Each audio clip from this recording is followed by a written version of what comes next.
Bonjour, dans cette vidéo, je vais vous parler de la formule de changement de base.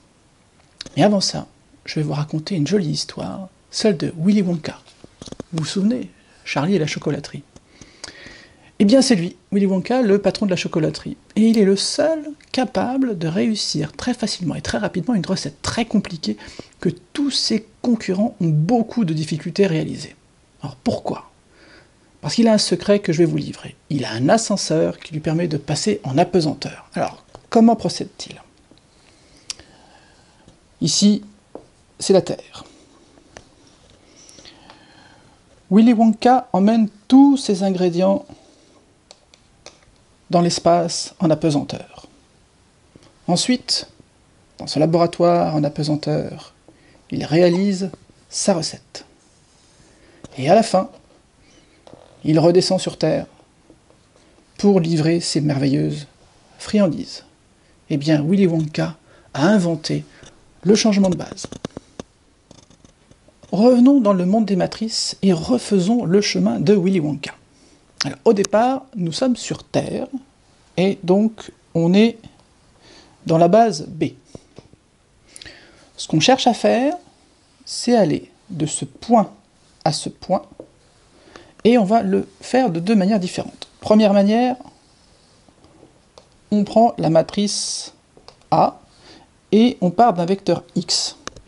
Donc pour aller de x à ce point, on va appliquer la matrice A, et donc on obtiendra AX.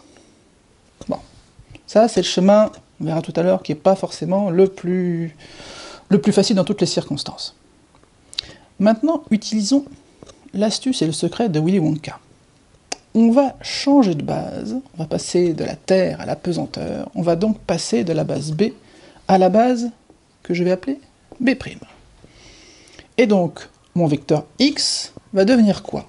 Alors, petit rappel, là, il faut connaître la notion de matrice de passage. Donc, je vais passer de B à B'.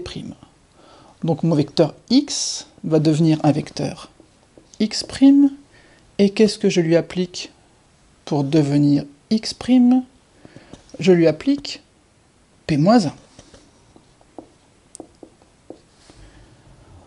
Une fois qu'on est en apesanteur, on va appliquer la matrice B à notre vecteur x'. Et on va donc obtenir ici Bx'.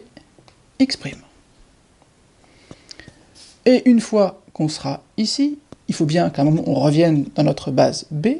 Je vais lui appliquer quoi? Eh bien tout à l'heure, en montant, on a appliqué P-1. Donc en redescendant, on va appliquer l'inverse, c'est-à-dire P. Et donc, mon vecteur qui ici valait Bx', qui valait lui-même P-1x, en fait, j'ai ici B, P-1x. Et quand je vais lui appliquer P, je vais retomber ici sur AX, mais c'est aussi P, B, P-1x. Conclusion, j'ai une égalité entre la matrice A et cette matrice, P, B, P-1. Je peux faire aussi le chemin d'une autre manière. Je peux dire, je pars de x et j'arrive à Bx'. Et qu'est-ce qu'on obtiendra?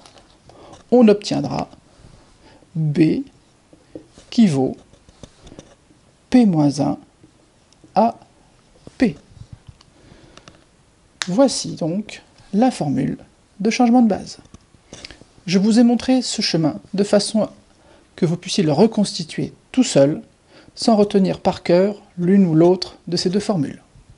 Pour terminer, je voudrais vous dire à quoi ça sert de changer de base. Pourquoi on s'embête à calculer des matrices de passage, des inverses, etc.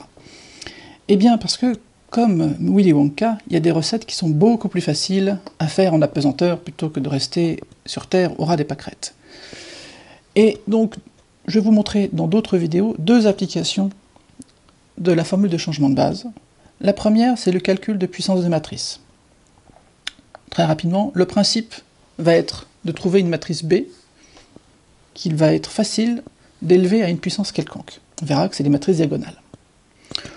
Autre application, c'est de résoudre des systèmes dynamiques, linéaires, avec des équations différentielles. Et là, on verra aussi que les matrices nous aident beaucoup. Donc, retenez bien le système d'ascenseur qui monte et qui descend pour passer de la Terre à la pesanteur. Blague à part, retenez le mécanisme qui vous permettra de trouver dans n'importe quelle circonstance les formules de changement de base.